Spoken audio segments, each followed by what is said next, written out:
ಈಗ ತಾನೇ devil cinema ನೋಡ್ಕೊಂಡು ಬರ್ತಾ ಇದ್ದೀನಿ. ಡಿ ಬಾಸ್ ಮಾತ್ರ ಸೂಪರಾಗಿ ಕಾಣಿಸ್ತಾ ಇದ್ದಾರೆ. ಮೂವಿ ಕೂಡ ತುಂಬ ಸೂಪರ್ ಆಗಿದೆ.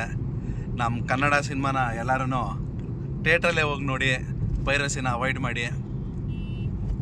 ಒಂದು ಶಾರ್ಟಲ್ಲಿ ಮಾತ್ರ ಡಿ ಬಾಸು ಪಂಚೆ ಉಟ್ಕೊಂಡು ಬರ್ತಾರೆ ಗುರು. ಏನು ಕಾಣಿಸ್ತಾರೆ ಅಂದರೆ ಸಖತ್ ಕಾಣಿಸ್ತಾರೆ ನೋಡೋದಕ್ಕೆ. ಹೋಗಿ ನೋಡಿ, ಮಿಸ್ ಮಾಡಬೇಡಿ. ಡಿ ಬಾಸ್ ಸೂಪರಾಗಿ ಆ್ಯಕ್ಟಿಂಗ್ ಮಾಡಿದ್ದಾರೆ.